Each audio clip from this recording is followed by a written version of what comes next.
Ndichikutambirai zvekare pano pahadzira retu63 panoba ndokuzivisai manews updates ezvinhu zviri kuitika munyika yedu yeZimbabwe. Kana uchiri munyowani kusubscribe mahara utena on the notification bell nekulike this video. Zvinobatsira kuti video rinenge richifamba kune veruzhinji. Vadikani ndatiiti rest in peace kuna Baba Tawana. Veruzhinji vanogona kuzobvunzwa kuti Hatirari ndianiko anombonzi Baba Tawana? Baba Tawana ndiTatenda Pinjisi. Tatenda Pinjisi mazuva musi unoyu takareceive news dzekuti akafa, ende zvechokwadi akafa mushure mekunge aita accident. Zvisinei tareceive izvizvi, munoziva kuti kufa kwemunhu hazvitambiriki.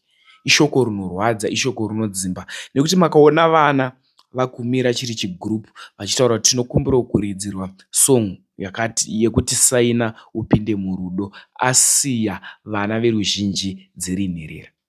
Dai kuti muone video iro, wapedza kuona video tozvonofika comment section apo pavana pawabuda vachiti aiwa toda song yaTatenda Pinjisi kuti saina upinde murudo, ende video iri rapa kuti vanhu veruzhinji varwadziwe nekuda kwevideo iroro. Usaskipe this video nekuti ndine yambiro yapiwa ivo amai Tatenda Pinjisi. Ndanimboni this video. Zimbabwe ndine vana vandinavo, ma neighbors aigara namukoma Tatenda Pinjisi. Tiri kuchema tiri pamwe tinavo. Saka vakumbira vakati mukoma reji mati ndikuridzira ichi? Saina. Yakuti chi? Saina. Yakaimuka nani? Tatenda Pinjisi. So vakumbira hanzi mukoma reji chimbondiridzirayo saina timbotamba. Regai timbowaridzira vambotamba vachirangarira mukoma Tatenda.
Next update video rapiwa yambiro kuna mai Tatenda Pinjisi vachiyambirwa kunzi aiwa musateerere vanhu.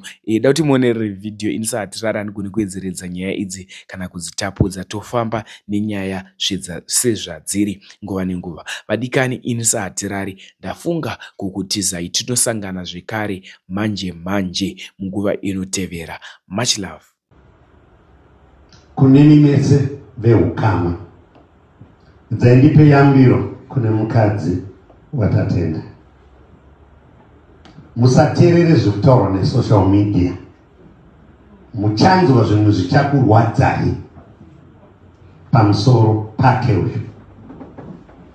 Accident yakazodai zvakadai kunge pane kamweya kehu eyewitness That's why pakaita tsaona mazuva ano vanhu havamanyire kusevha vanhu, vanomhanyira kunotora mapicture, vakutumira kumaplatforms kuti vanhu vaita sei.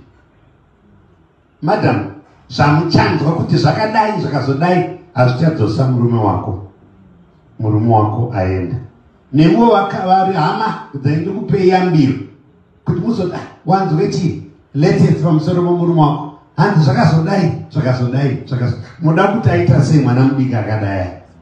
Saka ndai kunyengetedzai nokukurambidzai kuti mwana uyu akuvara, arasikirwa newake. Vanhu vachamira vachitaura vachiti amainini musanetseke, hei musunguru musanetseke, tichamira newe. Zvakanaka kuti vataure, ndikutaurire from 1980 ndiri mufundisi to now apasi padhuze, 37 years ndiri mufundisi wemasoja apasi padhuze. Vaya vanoti vaya vayava handitika tichamira newe. Vashoma vanozobvunza kuti madyei nhasi. Kungonzi nevafundisi dust to dust, topuwa ngoni nevafundisi, that's it. Vamwe nana amai guru vanobva vatonzi vaitaura murume wake kuti inhamba dzaamai ndingaita handitika dziblo